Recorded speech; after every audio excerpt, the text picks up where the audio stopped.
Bismillahirrahmanirrahim. In this lecture, we will discuss some of the other tumors of central nervous system. This is continuation of the last lecture in which we studied the classification of tumors and we studied gliomas in detail. Ependymomas most often arise next to the ependymal-lined ventricular system, including central canal of the spinal cord. They constitute 5 to 10% of the primary brain tumors in the first 2 decades of life, and they typically occur near the fourth ventricle. In adults, the most common location is spinal cord, and here the tumors are associated with neurofibromatosis type 2. The clinical outcome is poor for the tumors located in the posterior fossa even after complete resection. Morphology: in the fourth ventricle, the ependymomas typically are present as solid or papillary masses extending from the ventricular floor. They contain cells with regular round oval nuclei and abundant granular chromatin. Between the nuclei is present variably dense fibrillary background.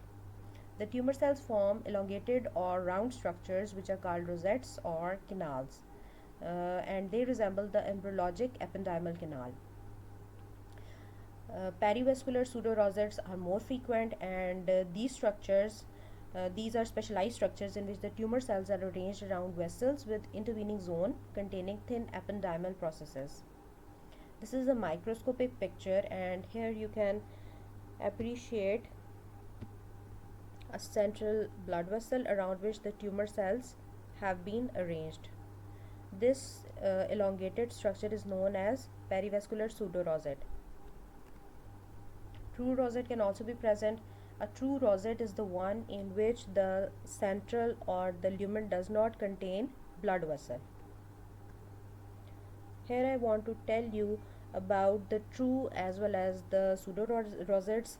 In true rosette, the center is empty. However, in perivascular pseudo rosette, the center contains blood vessel. And Homerite rosette, it is a specialized type of rosette in which the center contains neuropil. Flexner Winter-Steiner rosette, in which the center contains cytoplasmic processes of the cells arranged around. Anaplastic ependymomas show increased cell density, mitotic figures are high, necrosis is present, microvascular proliferation may be seen, and less evident ependymal differentiation.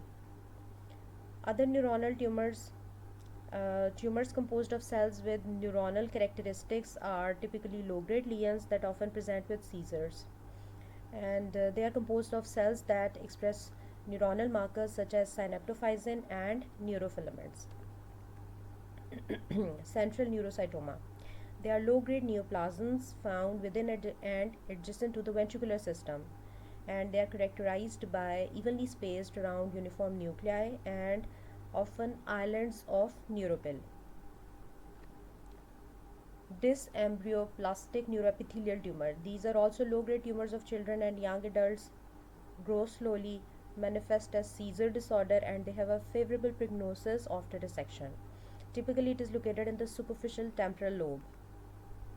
This is a microscopic picture, and here you can see small round neuronal cells arranged around central cores of processes. Here the cells are arranged around central cores of processes. Ganglioglioma, just remember its name, it is a type of neural tumor. Now we will discuss embryonal or primitive neoplasms. Some tumors of neuroectodermal origin have primitive small round cell appearance that is reminiscent of normal progenitor cells of the CNS. The most common is medulloblastoma, accounting for 20% of the pediatric brain tumors. It occurs predominantly in children and exclusively in the cerebellum. This can be asked in multiple choice question. You will be given a scenario of a tumor in children, and you can be asked about the location in even in the short essay question. Neuronal and glial markers are nearly always expressed at least to a limited extent.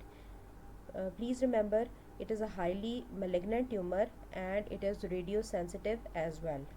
It is always put into grade 4.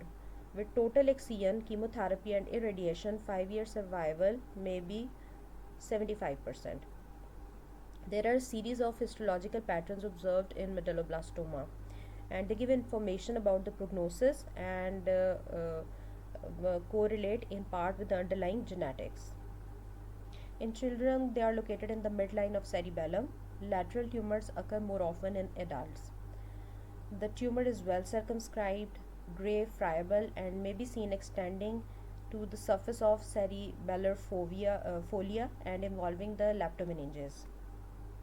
This is the gross picture showing sagittal section of the brain and medulloblastoma involving the superior vermis of cerebellum.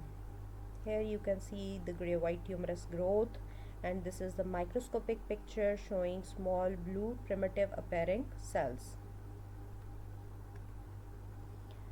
Medulloblastomas are densely cellular with sheets of anaplastic small blue cells. It is also called round blue cell tumor.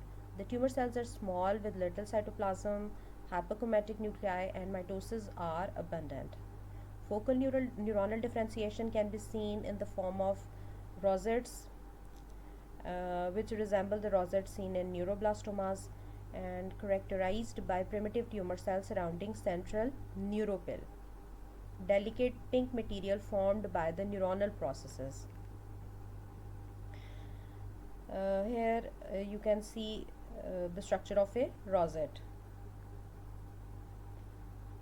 This is true ependymal rosette in which the lumen is empty. Perivascular pseudorosette containing central blood vessel.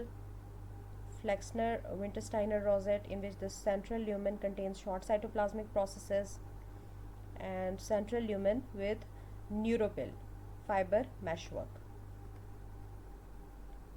Homerite rosettes are seen in neuroblastoma, medulloblastoma, and pineoblastoma, in which the center contains pale neuropil. Flexner Wintersteiner rosettes are seen in retinoblastoma and medulloepithelioma, and perivascular pseudorosettes are seen in ependymoma, as we have discussed, central neurocytoma and glioblastoma. Pathogenesis. Genetic analysis has revealed several subtypes associated with different clinical outcomes. They are put into distinct groups with different core pathogenic pathways. One pathway is WNT pathway activation, most commonly associated with mutation in the gene for beta-catenin. They have the most favorable prognosis and commonly are of classic type. Hedgehog pathway activation, it is associated with loss of function mutation in PTCH1, and they have intermediate prognosis. And MYC overexpression due to MYC amplification, and these tumors have the poorest of the prognosis. Now we will discuss meningiomas. They are predominantly benign tumors that arise from the meningothelial cells. They occur in adults and often attach to the dura. They may be found along any of the external surfaces of the brain as well as within the ventricular system, where they arise from the stromal arachnoid cells of choroid plexus. They may cause vague, non-localizing symptoms and can present with the focal findings due to the compression of adjacent brain. Most of them are easily separable from the underlying brain. However, some of the meningiomas can be infiltrative. The overall prognosis is determined by the location and tumor size. When an individual has multiple meningiomas, especially in association with 8th nerve schwannomas or glial tumors, the diagnosis of neurofibromatosis too should be considered. Morphology. Meningiomas are given 3 grades, grade 1, 2, and 3. And low grade or grade 1 tumors grow as well defined dura-based masses that may compress the brain but do not typically invade it. Extension into the overlying bone may be present. Grade 1 tumors contain less than or equal to 3 mitosis per 10 hypor field. There is no brain invasion, and typical histological features are present. In grade 1 are put meningothelial, fibrous, transitional, angiomatous, microcystic, secretory, metaplastic, lymphoplasma site rich, and pseudomonas types.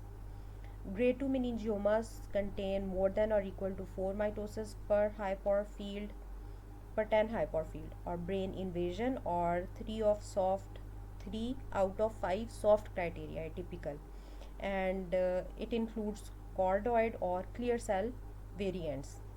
Grade 3 meningiomas contain more than equal to 20 mitosis per 10 high power field, spontaneous necrosis often seen, or they are overtly malignant, resembling sarcoma, carcinoma, or even melanoma. Or in this category, I put anaplastic, rhabdoid, or papillary variants. I've already told you the names of the tumors which have been put in various grades. Meningothelial is named because it contains whorled tight clusters of cells without visible cell membranes. Fibroblastic contains elongated cells and abundant collagen deposition. Transitional, which contains the features of both of the above two. Pseudomonas contains numerous pneumoma bodies. Secretory has gland-like spaces containing Pas positive eosinophilic material.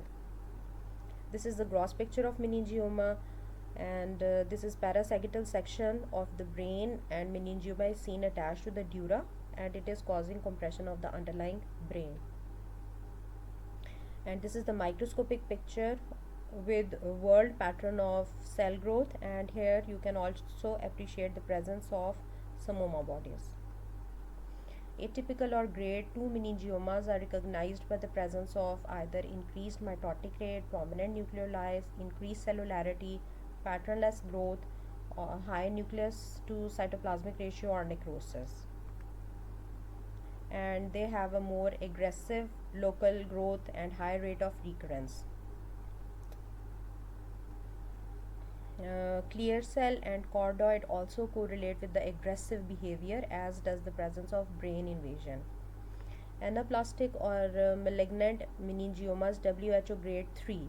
They are highly aggressive tumors that may resemble high-grade sarcoma or carcinoma morphologically, and they have a much higher mitotic rate than atypical ones. This is the histology of grade 1 meningioma. In the grade 2 you can see there is increased cellularity than the grade 1, and in grade 3 the cells are showing overtly malignant cells. Here you can see mitosis as well. Metastatic tumors, which can involve the brain, they account for 1/4 to 1/2 of intracranial tumors. Most common primaries are located in the lung, breast, skin, melanoma, kidney, and gastrointestinal tract. They form sharply demarcated masses, often gray-white, and elicit local edema. And the boundary between the tumor and brain parenchyma is sharp at microscopic as well as gross level. Thank you, class.